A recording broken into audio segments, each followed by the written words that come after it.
শেরপুরের শ্রীবরদীতে শিক্ষকসহ সহোদর দুই ভাইকে হত্যার প্রতিবাদে আসামিদের গ্রেফতার ও দৃষ্টান্তমূলক শাস্তির দাবিতে মানববন্ধন অনুষ্ঠিত। ANB news desk.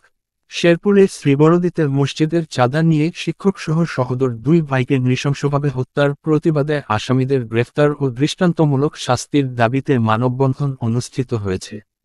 15ই সেপ্টেম্বর রোববার দুপুরে উপজেলার ভায়াডাঙ্গা বাজারের প্রায় 1 কিলোমিটার সড়কের পাশে মানববন্ধন অনুষ্ঠিত হয়। স্থানীয় বিভিন্ন শিক্ষা প্রতিষ্ঠানের ও স্থানীয় বাসিন্দাদের আয়োজনে 1 ঘণ্টাব্যাপী অনুষ্ঠিত মানববন্ধন শেষে বিক্ষোভ মিছিল করে। মিছিলটি বাজারের বিভিন্ন সড়ক প্রদক্ষিণ করে। মানববন্ধনে বক্তব্য দেন টেঙ্গরপাড়া উচ্চ বিদ্যালয়ের প্রধান শিক্ষক গোলাম ফারুক, স্থানীয় বাসিন্দা শাকিল আহমেদ, নিহত শিক্ষক শরীফুল ইসলামের মেয়ে 8ম শ্রেণীর শিক্ষার্থী শশী খাতুন প্রমুখ। বক্তা ও মানববন্ধনে অংশগ্রহণকারী বলেন, তুচ্ছ ঘটনায় মালাকোচা গ্রামের বাসিন্দা আলতাফ হোসেন গত 24 আগস্ট সকালে লোকবল নিয়ে হামলা চালিয়ে ইউনিয়ন শ্রমিক দলের নেতা লিটন মিয়া ও তার ছোট ভাই মালাকোচা সরকারি প্রাথমিক বিদ্যালয়ের সহকারী শিক্ষক শরীফুল ইসলামকে ধারালো অস্ত্র দিয়ে কুপিয়ে গুরুতর আহত করে। ঘটনার পর তাদেরকে হাসপাতালে নেয়ার পথে মারা যায় লিটন মিয়া।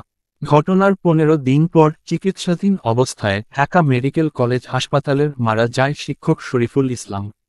এ ব্যাপারে থানায় আলতাফ হোসেন শিরা সহ 35 জনের নামে একটি হত্যা মামলা দায়ের হয়েছে।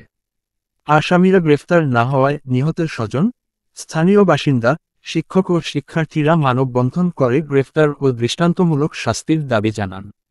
এতে টেঙ্গরপাড়া উচ্চ বিদ্যালয়, টেঙ্গরপাড়া সরকারি প্রাথমিক বিদ্যালয়, সীমান্ত শিশু নিকেতন কিন্ডারগার্টেন, রানীশিমুল বালিকা উচ্চ বিদ্যালয়, রানীশিমুল দাখিল মাদ্রাসা, Halima Ahsan technical college, Shahjalal KG ও ভায়াডাঙ্গা মিলিটারি স্কুলের শিক্ষক ও শিক্ষার্থীরা অংশগ্রহণ করেন। ANB news, Sherpur. দেখুন বিস্তারিত ভিডিও তথ্যচিত্র।